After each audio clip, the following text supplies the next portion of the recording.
Hello friends, இன்னைக்கு நம்ம பார்க்க போகிற வண்டி 2015 அக்டோபர் மந்தில் ரெஜிஸ்டர் பண்ண Bajaj Pulsar 220cc DDSA ebony black and silver colour TN 58 Madurai south ஆர்டிஓவில் வண்டி ரெஜிஸ்டர் பண்ணியிருக்காங்க. வண்டியோட நம்பர் ஆஃப் ஓனர் பார்த்தீங்கன்னா சிங்கிள் ஓனர் கண்டிஷனில் இருக்குது. வண்டியோட பேப்பர் எல்லாமே கரண்டாக இருக்குது. இன்சூரன்ஸ் மட்டும் எக்ஸ்பைரி ஆச்சு. இன்சூரன்ஸ் ரினியூவல் பண்ணி தரேன்னு சொல்லியிருக்காங்க.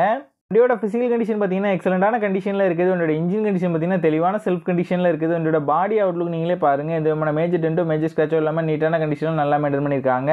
ரீசெண்டாக தான் ஜென்ரல் சர்வீஸ் எல்லாமே பண்ணியிருக்காங்க. இந்த வண்டியில் இந்த மேஜர் ரீப்ளேஸ்மெண்ட் எதுவுமே கிடையாது. வண்டியோட ஃப்ரண்ட் அண்ட் பேக் 2 டயர் மட்டும் புறான கண்டிஷனில் இருக்குது. அது மட்டும் சேஞ்ச் பண்ணால் நல்லாயிருக்கும். மேக்ஸிமம் அவங்களே சேஞ்ச் பண்ணி தந்துருவாங்க. இந்த வண்டி இருக்க லொக்கேஷன் நாகா பைக்ஸ் கம்பத்தில் தான் இந்த வண்டி இருக்குது. தேனி டிஸ்ட்ரிக்டில் உள்ள லோக்கல் டிஸ்ட்ரிக்ட் பீப்புள்ஸுக்கு ஃபினான்ஸ் ஃபெசிலிட்டியோட பண்ணி கொடுக்குறாங்க. இவங்ககிட்ட எக்ஸ்சேஞ்ச் ஃபெசிலிட்டியும் இருக்குது. இந்த வண்டிக்கு இவங்க சொல்கிற ப்ரைஸ் 60,000 ரூபா சொல்கிறாங்க. ப்ரைஸ் ஃபிக்ஸ்டு இல்லை, ஸ்லைட்லி நெகஷியபிள் தான். இந்த வண்டி நீடு இருக்கவங்க கீழே விசிபிள் ஆகிற நம்பருக்கு கால் பண்ணுங்கள். இந்த வண்டியோட ஃபுல் டீட்டெயில் டிஸ்கிரிப்ஷனில் கொடுத்துருக்கேன், செக் பண்ணிக்கோங்க.